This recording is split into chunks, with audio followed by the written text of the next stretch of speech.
Hello, Callie. How are you today? I'm doing so great, Lydia, and I just love that you're doing these. This is really fun, and it's allowing me to actually get to spend time face to face with some of the people that I just adore that are so talented that we haven't been able to see in a little while. So, No, it's like you get to put your best, chest up forward, and we, great. we were literally just talking about how we're not in our pajamas and we're actually like put together today. I don't. I mean, I'm not saying I'm not wearing pajamas on my bottom half. Hey. Your secret is safe with all of us. Uh, So, as we're chatting, if anybody has any questions, feel free to post comments and we'll respond to them. But Callie, I'm just going to allow you to introduce yourself and give a little bit of your background as to how you became a photographer, because it was a winding journey. it sure was. I was a holistic health coach in the corporate world for 10 years. I ran my own health coaching business. And worked for a company doing corporate health coaching. And I was always continuously sending people to food sites for healthy recipes. And it would consistently look like, granola, brown, non-inspiring food. So this is really before the whole blogging boom, I think. And so what happened for me was I picked up a camera because I was uninspired. I was inspired because I was uninspired to show people that healthy food could really look delicious and taste delicious. So that's kind of how first started in food photography. And I ended up falling in love with it and ditching the whole health coaching career and just going for food photography because I loved it so much. I love it. So one of my deep, dark secrets is that for a long time, my husband and I wrote a food and travel blog. And so I can attest to the fact that taking good photos is hard. Like some of our early blog posts, I am quite embarrassed about the photography, but they get such good engagement that I can't change them now.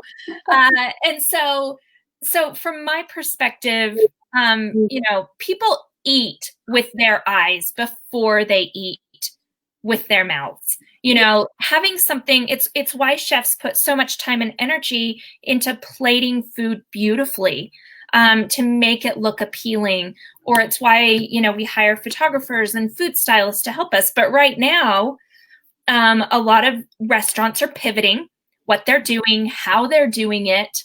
And on top of that, you can't have a photographer come in, or you can't have that like talented person that's on your staff come in either and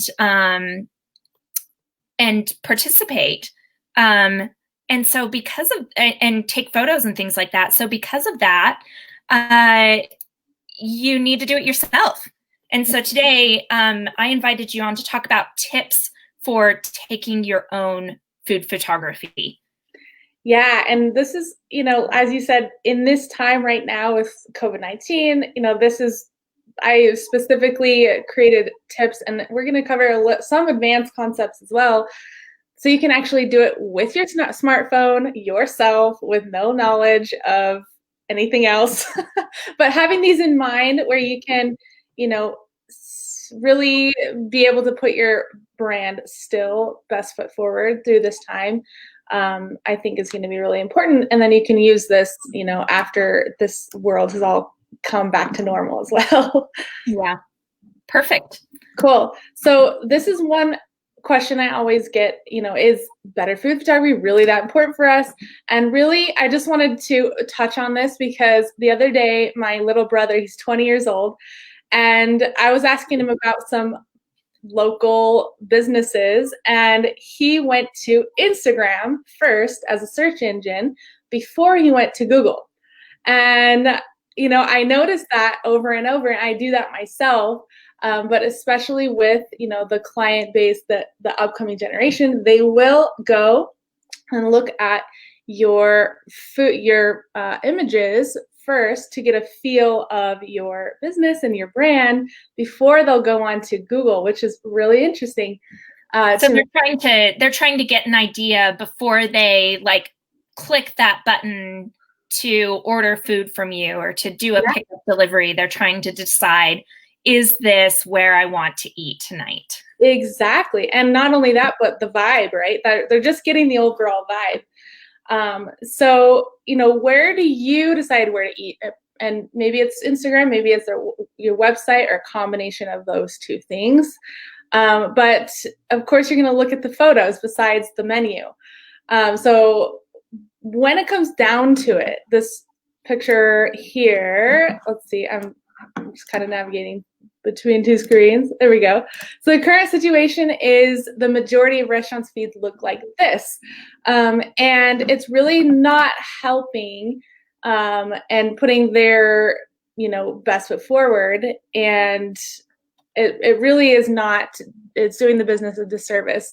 And it's really not your fault. And I really want to stress this because if you're a restaurant owner or you have a food product, your restaurant owners, your chefs, your managers, you're not photographers. And that is your specialty and expertise. So it's not necessarily, you're doing a bad job. It's just your expertise is somewhere else. So that's totally understandable. And that's why, I love coming in a situation like this, because there's so much potential to even make the business better. So in this increasingly visual world, these visuals do make or break the business. So that can be, unfortunately, or you can use it to your advantage. Well, and you'll notice one of the things that I notice when I look at this feed is that there's a little bit of consistency in the style of photos, the type of photos, the lighting, the look, the feel. It's so scattered that visually you're not quite sure what to look at. Right. Yeah. Like I definitely can pick it up that it's some kind of a bakery. But if this was a scrolling feed, you'd see like the kid, there's some kids drawings and like some a little bit of inconsistency as far as what am I getting out of it if I go. So while restaurants didn't used to have to worry about social feeds and beautiful websites and marketable photos of their feeds, it's arguably become a necessity in order to attract this excited customer base. So based on this, I guess I would just ask yourself, would you want to go to this restaurant? Or would you be drawn or inspired to go to this restaurant? I would be a little confused. Yeah, it'd be probably like, okay, it's like a hometown feel, right? And let's contrast it with this one, beautiful feed by Broma Bakery. That I think about if this bakery was in your city, these drool-worthy images would probably make anyone drive across town to at least go for a taste, right? So that's kind of the goal here, is wanting people to want to drive around across town for you. So today we're going to briefly go over 4 simple tips that can improve your food photography with your smartphone. And I'm super excited about these because you really can, if you keep these in mind, maybe when I go through all 4, we're going to go into each one of these in depth, but take a screenshot, have this in mind next time you shoot food, and it will drastically improve your food photography, no matter what level you're at, I guess. So, yes. So the first one, and this is a massively in-depth topic, but we're just going to really quickly cover it. Put the subject in the best light. Second one is think about what's not in your frame as much as you're thinking about what is in your frame. The third one is the 3 magic angles that I'll be sharing with you that professional food photographers use over and over. And the fourth one is to work in multiples. I'll tell you and show you what that means. Oh, any questions on that? No, perfect. Let's run with it. Through. So if you want me to stop, just stop me. Of course. Okay. So this is the first and most important one. put your subject in the best light. And I can't tell you how often it is that I see food photos that are in either under like a smartphone flash, or they're in like a very orangey dark light, and you can tell that it's been edited just to brighten the light in post, I guess, and when you edit. So do yourself a favor, go towards the window. In a very simple way to put it, just go towards the window.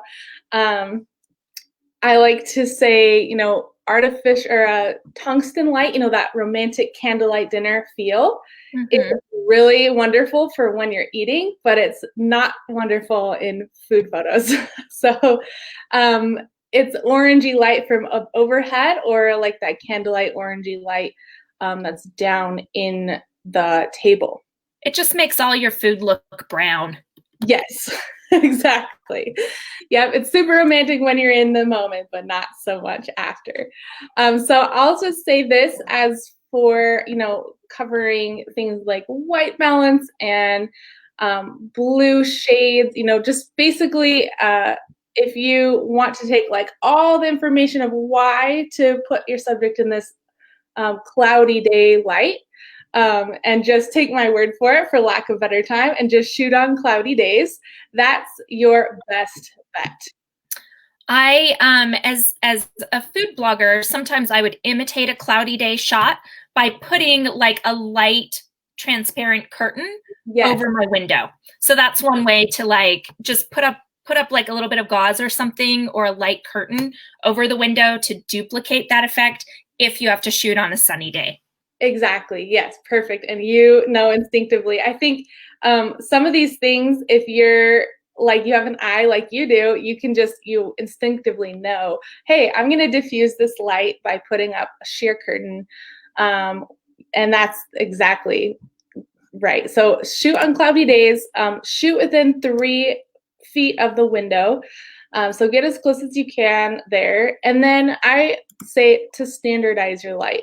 And you mentioned that before in the feed we're looking at, when it comes to looking standardized as far as cohesiveness goes, like overall your photos looking the same. So think about shooting on the same time of day, the same location, the same type of light, and editing using the same presets. If you use presets from like a Lightroom app or Snapseed or something like that, or even if you're just using your iPhone editing, do similar types of edits as well. So put your subject in the best light. Perfect. Yes. So number 2, okay, this took me a while to start to think about when I was first starting out, and it's really thinking about what's not in your frame. So if you can see this shot of the ginger beer, you can tell that, you know, it's in a scene. Maybe it's in a restaurant, maybe you're, you know, at home. It's kind of getting you in that there's a scene going on, but look at what's not in your scene. There's not napkins, there's not salt shakers, there's not a lot of clutter other than highlighting the hero, which is the ginger beer. There's some supporting elements, the clementines, like the table, the chair in the back. But for the most part, your eye is totally drawn right there to the ginger beer, and you're getting what the hero is. So one of the common mistakes that I've seen a lot of restaurants make when they're kind of snapping their own photos on the fly in the restaurant is they don't consider, if they're in their kitchen, they don't consider that there may be like their weird industrial like supply rack in the background, or that they've got somebody, you know, they've got their dishwasher in the background scrubbing plates, or they've got, you know, the wadded up gloves that they just took off. yeah. And so those are the types of things that you want to think about when you have stuff there in the background, especially in a commercial kitchen or a restaurant setting. Maybe move your photos out to your dining area where it's a little bit more beautiful. One other thing to make sure that you don't have in your background is customers. Unless you have their permission to be in a photo, you don't want to post them. So that's just one more thing to consider. Yes, absolutely. And one thing too that is a fun way to start practicing this is when you are eating, either in your restaurant or another restaurant, start thinking about the things that don't bother you when you're eating, like salt shakers, like paper napkins, like compostable bowls, condiments, like the things that don't really stick out to you when you're eating. Think about, oh, I would take that out when I was taking a photo of this. So start practicing even when you're not practicing, if that makes sense. So again, clear out the clutter, and then thinking about what in the frame is the hero. So in this shot, it's very much, well, if I asked you, what do you think the hero of the shot is? What would you say? Oh, it's those tacos, and I want them in my mouth. Yes. Exactly. And there's even a leading line with the spoon that's pointing directly to that right taco on purpose. It's leading your eye up to that right taco first, and then your eye kind of scans back to the left taco. We'll actually talk about how the eye moves like that in the next couple frames. But yeah, so think about the hero and then everything that supports it, and then think about what is not supporting it. And then the last thing on this, this is a photo I took a couple weeks ago, and there's so much negative space. So really, this is another thing that took me a while to start practicing, is all the white, everything in the frame that's not the avocado toast. That really allows for your eye also to go straight to the hero of the shot, which is that front piece of toast. It makes the green pop because there are no other distractions.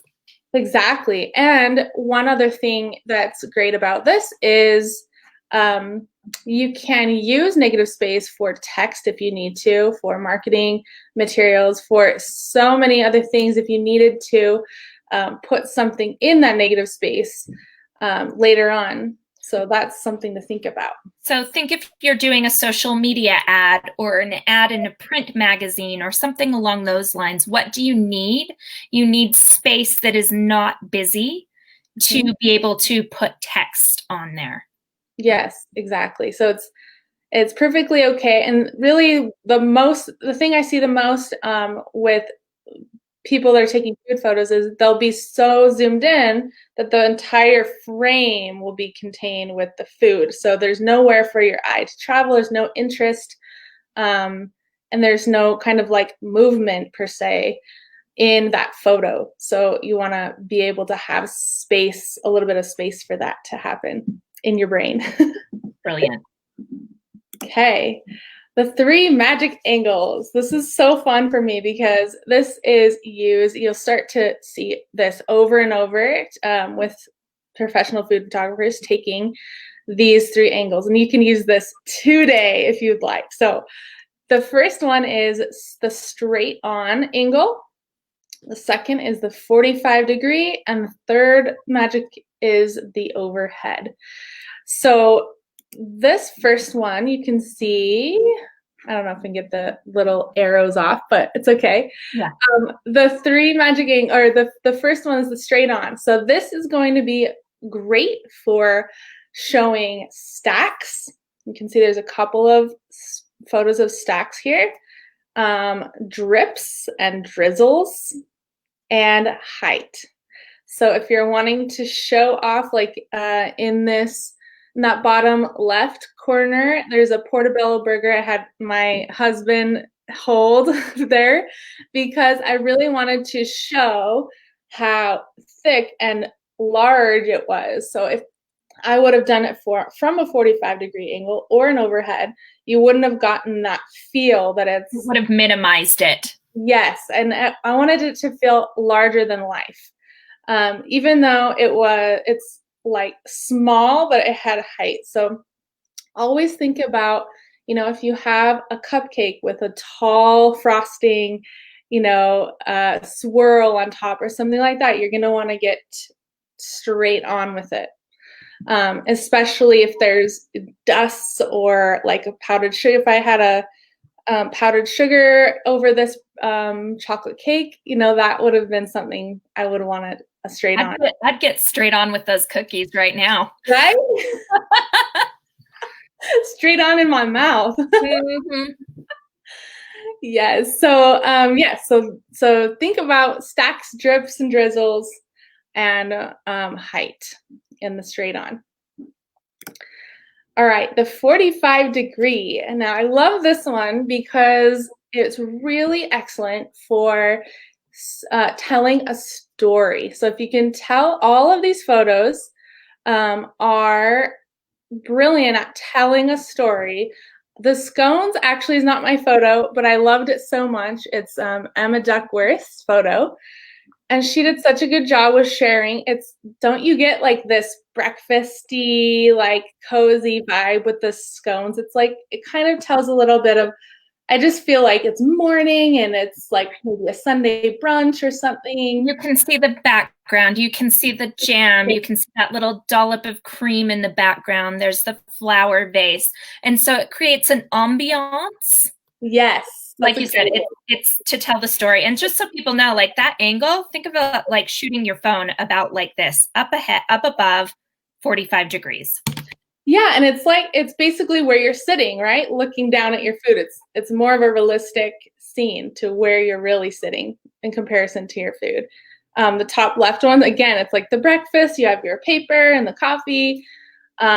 Even a scene like this, which you might want to start thinking about on the very right-hand side with the laptop, like you're showing a scene of your restaurant, the vibe, like I said earlier, you're showing the vibe even though there's no people there.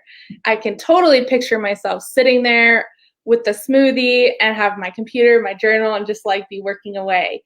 And I can feel myself there, in the restaurant. Ooh, I'm going to come and sit right there. So the next one is the overhead, and I want you to start thinking about the overhead angle as being your go-to if you're using a smartphone. And that's because you don't have the depth of field capabilities. So you can see like the blurriness around the scones in the background. They're kind of blurred out. The scones, they're still the hero. But here you have a flat depth of field, which your iPhone, if you're using, or your Android, is going to be better at capturing. And it'll look great. So the overhead is really something that I use to show off the components of a dish, like the top left, the salad. Something I took for Aubergine, a local restaurant. This is their menu item. So they want to show on their menu what the components in their dish are, right? So it's a really easy way of just, this is what we serve, right? Straight up. The middle photo, it's like I'm showing the salad, the components of the salad around the scene to help tell that story. So, and then the right and the left, the little brownie picture I put in there is, that's actually Sarah Fennell's photo with the geometry on there. So this overhead shot is really great to show geometry, which is great for your brain. Is like, there's shapes and there's, you can see like they're all uniform. Like think about how you can show your food in a geometric way or with patterns. So go ahead. And one thing you'll notice here is that there's still that white space. So yep. Shooting from above, it becomes extra important not to fill the whole screen. Yeah. So that's something else that's really critical, and you'll notice in these photos as well. Yeah, exactly. And really all of these things, right? All the things we're talking about, the light, the angles, the negative space, you'll start to see in these photos. So the right one also is Emma Duckworth's photo. And I love it because it has the triangles and it has within the circle, and there's just a beautiful geometry about that, which is a great way to, or reason to do an overhead shot to show off the geometry. Okay, so I'm not on the feed, but if there's any questions, feel free to stop me. Okay, the last one, and one of my favorites, is working in multiples. So this is going to be great for any restaurant, because this is another way of, it's kind of like, it's like when you have an art and then you break it up down to a science, you can kind of like understand it. Oh, I can do that. I can replicate that. I'm married to an engineer and everything has to be like codified and duplicatable by anyone. yes, like he loves anything that's like, just tell me how I can just codify it for me, you know? Yeah. So this is one way of doing that. Notice the vibe, I guess you could say, of this one soup in this frame. This is these photos are actually from Sarah Fennell, so they're not my photos, but they do a great job of showing the vibe of this single soup versus the two soups in the frame. And what this working in multiples does is it heightens a sense of community. It heightens your sense of togetherness and sharing versus just the single one soup up there. So with the two bowls, you imagine that you're sitting down with somebody you care about, having a really comforting bowl of soup. Exactly. And especially this time where we all are kind of isolated from each other, you know, more than ever, we're going to be drawn to restaurants that are promoting that sense of community, especially as we, you know, emerge from COVID and we come back into the world. We're going to want to sit down with our favorite person, right? And get some soup. So not only does it create more dynamic tension and balance in the frame, it really overall just gives you that sense of community and togetherness. And this does it again. So there's a single piece of pie, and then there's the pie with the two slices. So you can start thinking about, you know, if I was going to take a photo of something in my restaurant, maybe it serves the purpose of, this is like the salad, like this is what's in the food, this is the one menu item. Or if you're getting to share it on a social feed, maybe you want to add a second plate to it. Maybe you want to add a main, you know, an appetizer or a shareable dish, and then two little plates that are sharing that appetizer. One other thing that I'll point out here is that these plates and bowls are relatively small. And so when you're plating to have things photographed, if you use smaller plates, the food looks more plentiful on them instead of lost in a sea of, you know, whiteness.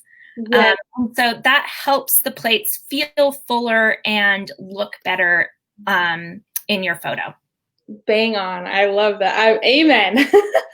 Yes, that's a hugely important element too, for sure. I love that. So this next one, and I'm stealing from Emma Duckworth multiple times in this, but you know, as a photographer, you got to credit the work for where credit's due. But shooting in triangles, she did a lovely job here of shooting these what do you call them? Madeleines, yes. So she did the eyes looking first at the bottom left, I would say, and then it will probably scan up to the right and left to the chocolate bowl and down. And the eye is naturally drawn to the triangle in a scene, and it's going to help guide the viewer into where should I look in the scene. It's almost like it takes viewers on a journey. Yeah, exactly. And it really happens in a split second. But there is something happening there where it's more than just like, think of if it was just a shot of a really close shot of one of the plates, what that would do differently. So make sure you try to practice, you know, kind of coming back a little bit, showing more of the scene, getting more negative space, and using the triangle. Okay, this is another example of a triangle. So I would ask you, where do your eyes go first in this photo? maybe it's scanning everything. I would say it's going to the bottom left plate with the steak and the fries, and then up to the charcuterie board, over to the flowers, and down. So it kind of creates that movement going on. And then Lydia, I just had to put your beautiful hand in here. I recognize that photo. Isn't she a great hand model? I love it. It's beautiful. Thank you. So this last tip here is to use hands to create movement. So these two photos on the right are taken from Sarah Fennell, and she did a great job of showing that there's multiple ways of using your hands. And if the plate on the bottom there would have just been on the table alone, it would totally give you a different vibe than the chef feeling like he's handing it to you or the waiter handing it to you. And his tattoos kind of give you a little bit of a vibe of the restaurant as well. So that's kind of an added something. These are all things that you can start playing with now, don't you think? I think so. Absolutely. So here's another example of using hands, and can't you just feel like this kind of comes to life, like just because they're there and there's so many hands in the frame, it just brings it almost to like video. It's like, oh, I see what's happening. It's movement. It's alive. So there are your 4 tips, and I think that these are all applicable to be able to put into your work right now. So that is the end. But if you have any questions, thank you so much. You know, we don't have any questions that got chatted in, but one of the things that I frequently will have chefs ask or talk about is how do you arrange food differently for, you know, somebody eating it, so plating it to be eaten, versus arranging food to look good in a photo, because it's not always the same. Yeah, that's true. I mean, if you go through kind of this checklist, you're thinking, especially taking out the clutter, I think is a big one. That's going to help you dramatically, but thinking about the angles, right? How can I really tell a story with this scene? What's going to be the best angle for this particular dish? And, you know, think about how I can bring the hero out. So if it's a burger and you're thinking, I want to shoot it from overhead, you know, maybe take the top off the burger so you can see a little bit of the components. Or one thing is telling a story with that dish with a little bit more of the ingredients around there than you would actually serve. Like maybe you're not going to serve, you know, some free floating ingredients that are coming out of the burger, but maybe you can scatter them a little bit around artistically to tell that story. You know, and one other thing to consider, because sometimes there are foods that are brown. Yeah. You know, think ribs or, you know, stew or a chili, all those comforting foods that people want right now. Yeah. But they don't necessarily look pretty automatically when you photograph them. So one of the things that a lot of food stylists will do, one, they'll make sure that they spray a little bit of water on there or that it's steaming hot so it looks shiny. And then also take some chives or some dried herbs or something, you know, parsley, sprinkle it on top so that there's a little bit of variety. There's some green, there's something in there that isn't just a sea of brown. Yes, that's a great point. Garnishes are your best friend.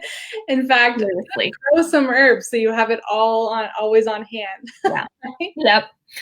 All right. Well, I think that's all for today. Thank you, everybody, for tuning in. Callie, do you mind if I share the link to your presentation just so people can review it? Absolutely. Yes. All right. Well, perfect. I'll put that in the comments as well for anybody watching now or later. Thank you so much, Kelly, for being here. It was a delight. Absolutely. I wanted to add one more thing too. Yeah, please.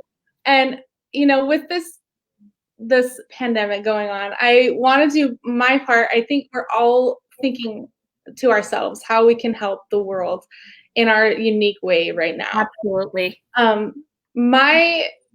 My thought at the beginning of when this came is, how can I be a help? And right now I'm offering to do some free photos. If you just send me your product, I do free photos. And that can be a really good way of continuing your business in a way where it can be easy. And also, if you work with me in the future, you can see how easy it is to work with me. Yeah, very easy. But yes, that's something that I can do. So if you want to DM me on Facebook right here, or I'll go to my website there on the bottom, you can get a hold of me to start doing that as well.